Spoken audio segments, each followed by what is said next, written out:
When you first looked at this assessment, you might have wondered, how come it asks students for the play's date? That's so obvious. In fact, in earlier versions, we didn't ask for the date. We quickly learned that many students completely ignored it. But how can students think about historical context without first focusing on when something was written? By asking students to actually write down the date, we hoped to jumpstart their thinking about the context of the 1930s. Students often need these kinds of supports to engage in historical analysis. Supports like this are known as instructional scaffolding. Like the scaffolding used in construction, instructional scaffolds help students reach intellectual heights they couldn't attain otherwise. When these forms of assistance are no longer needed, we dismantle them, just as we take down scaffolding when a building is complete.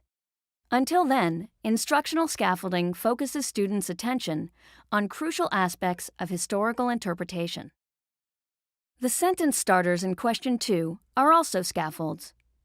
They give students a clear structure to use in forming a response.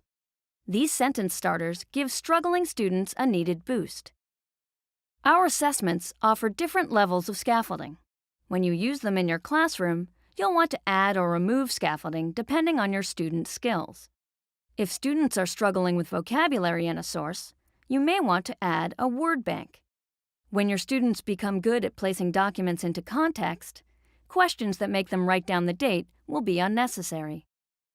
Scaffolding allows us to assist students whose analysis skills are still developing. By providing different levels of scaffolding, we help all students build sophisticated ways of thinking about the past.